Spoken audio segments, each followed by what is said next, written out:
మేడ్చల్ మల్కాజ్గిరి జిల్లా కాప్రా పరిధిలోని శ్రీ భావన ఋషి కోఆపరేటివ్ హౌస్ బిల్డింగ్ సొసైటీ స్థలంలో కోర్టు స్టేటస్ కో అమలులో ఉన్నప్పటికీ విద్యుత్ సబ్స్టేషన్ నిర్మాణ పనులు కొనసాగుతున్నాయని ఆరోపిస్తూ సొసైటీ ప్రతినిధులు తీవ్ర ఆందోళన వ్యక్తం చేశారు.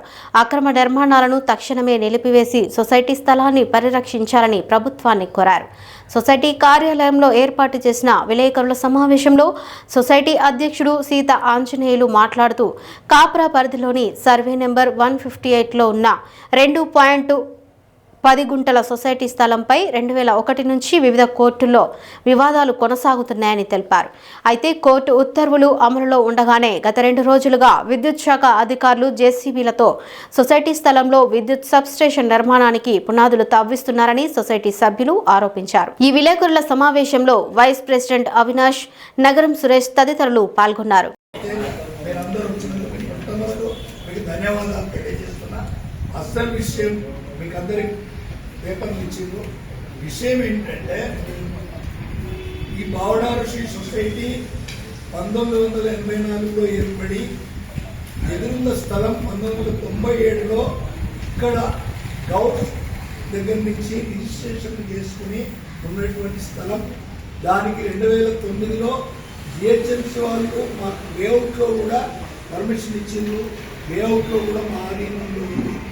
కానీ అక్కడ సాయిబాబా వెల్ఫేర్ అసోసియేషన్ అని ఒక వాళ్ళు ఈ స్థలంలో కొంత మాకు సంబంధించి ఉంది, మాకు ఇవ్వాలి ఇది అని ప్రభుత్వంతో వాళ్ళు కొట్లాడము, కోర్టు కేసులు ఇవ్వడము, ఇది 2001 నుంచి ఇప్పటి వరకు కోర్టులో ఉంది. ప్రస్తుతం మా సొసైటీకి కోర్టులో స్టేటస్ కో ఆర్డర్ అయినప్పటికీ కూడా రెవెన్యూ అధికారులు సుచరిత అనే మేడం ఇక్కడ తహసీల్దార్గా పనిచేస్తున్నప్పుడు ఆ స్థలాన్ని ఆమె ఆధీనంలోకి తీసుకోవడానికి ప్రయత్నం చేసినప్పుడు మేము వెళ్ళి అన్ని విధాలా మేము ఇది చేసినాం. అప్పుడు కొద్దిగా ఓ 2 మధ్యవర్తులు వచ్చారు.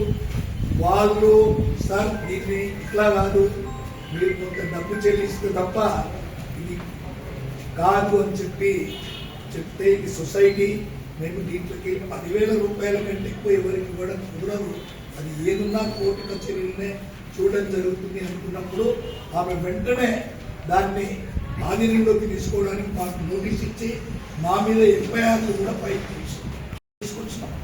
తర్వాత జాయింట్ కలెక్టర్ దీన్ని పరిష్కారం చేయమని కోర్టు ఆర్డర్ ఇచ్చింది. కానీ ఆమె ట్రాన్స్ఫర్ అయిపోయే ముందు ఆమెనే అఫిడవిట్ దాఖలా చేసింది.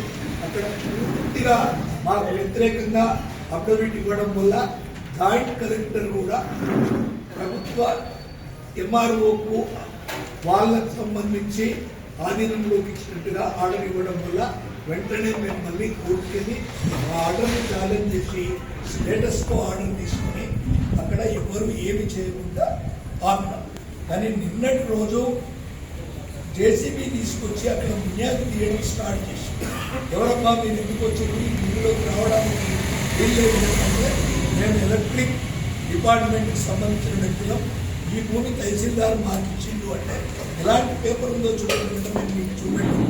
అదే ఇక్కడిది హైకోర్టు ఆర్డర్ను ధిక్కరించి ప్రభుత్వ ఉద్యోగులు ఈ విధంగా చేయకూడదు కదా అని వాళ్ళని అడిగినప్పుడు కన్నడాంధ్రం కూడా హైకోర్టు అక్కడ నిలబెట్టి కోర్టు ఆర్డర్ వ్యతిరేకంగా చేయకూడదు అని చెప్పి అడిగిన దాఖలాలు ఉన్నాయంటే మీరు కూడా నన్ను అలాంటి చెప్పినా పర్వాలేదు పని ఆపను అని చెప్పి ఆయన జేసీబీతో ఫిర్యాదు తీయించుకున్నటువంటి కార్యక్రమాలు చేసి మళ్ళీ ఈరోజు 11 గంటలకు మళ్ళీ వచ్చి మళ్ళీ జేసీబీ పెట్టి మళ్ళీ వర్క్ స్టార్ట్ చేసి దానికోసం నేను ఈ విషయం ఇది 2 కాలనీల మధ్యన ఒక సబ్స్టేషన్ ఏర్పాటు చేయడం ఎంతవరకు సమయం మీరందరూ ఆలోచించండి.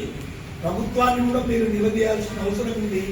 2 అటు ఆ కాలనీ ఇటు సొసైటీకి సంబంధించి మధ్యనున్న స్థలము 25 సంవత్సరాల నుంచి కోర్టు కచేరీలో ఉన్న స్థలంలో సబ్ స్టేషన్ పెట్టడం ఎంతవరకు న్యాయమో, ప్రభుత్వాధికారులు చేస్తున్నది ఎంతవరకు న్యాయమో చెప్తున్నారు. ఇది మీ ద్వారా నేను అడగాలనుకుంటున్నా. ఈనాడు తెలంగాణ ప్రభుత్వం ప్రజలకు మేలు చేయడానికి చేస్తుందా లేక వాళ్ళ ప్రాణాలు అందించడానికి? ఇప్పుడు పక్క కార్మికులైనా మేము చేనేత కార్మికులమైనా ఎవరమైనా అది పరిష్కారం అయిన తర్వాత లేదు అంటే ప్రభుత్వాధికారులు మధ్య మార్గంగా దాన్ని పరిష్కారం చేసి ఎవరిది ఏంటిదని చెప్పాల్సిన బాధ్యత ఉన్న ప్రభుత్వాధికారులే నిర్లక్ష్యం ధోరణితో ఎలక్ట్రిసిటీ డిపార్ట్మెంట్కి ఇవ్వడంలోని ఉద్దేశం ఏంటంటే కోట్ల రూపాయలు మమ్మల్ని డిమాండ్ చేసింది. మేము ఇవ్వడానికి సొసైటీ నుంచి మేము ₹1 కూడా ఇవ్వడానికి మాకు వీలుండదు కాబట్టి మేము ఎలాంటి అభ్యర్థనను కూడా మేము స్వీకరించలేదు. దానివల్లనే ఇలాంటి దుర్మార్గం చర్యలకు ప్రభుత్వాధికారులు పూనుకుంటున్నారని చెప్పి మీ ద్వారా అటు ప్రభుత్వానికి కూడా తెలియజేయాలని, ఇది ఈ ప్రజల ప్రాణాలకు అరిష్టమైనటువంటి కార్యక్రమం కాబట్టి వెంటనే అలాంటి ఆర్డర్స్ ఏమున్నా రద్దుపరచాలని చెప్పి కలెక్టర్ వరకే కాదు మీరు తెలంగాణ ప్రభుత్వానికి కూడా వెళ్ళేటట్టుగా మీ ద్వారా మీడియా ప్రతినిధుల్ని, పత్రికా ప్రతినిధుల్ని అందరినీ కూడా నేను కోరుతున్నా. మీరు ఖచ్చితంగా పేద ప్రజ ఉంటున్నంత పేద ప్రజ రేపొద్దున ట్రాన్స్ఫార్మర్ ఏదైనా పేలిందంటే ఎన్ని కుటుంబాలు నాశనం అయితే ఇది ఇలాంటిది ఈ ఇళ్ల మధ్యన చేయడం అనేది దుర్మార్గమైనటువంటి చర్య.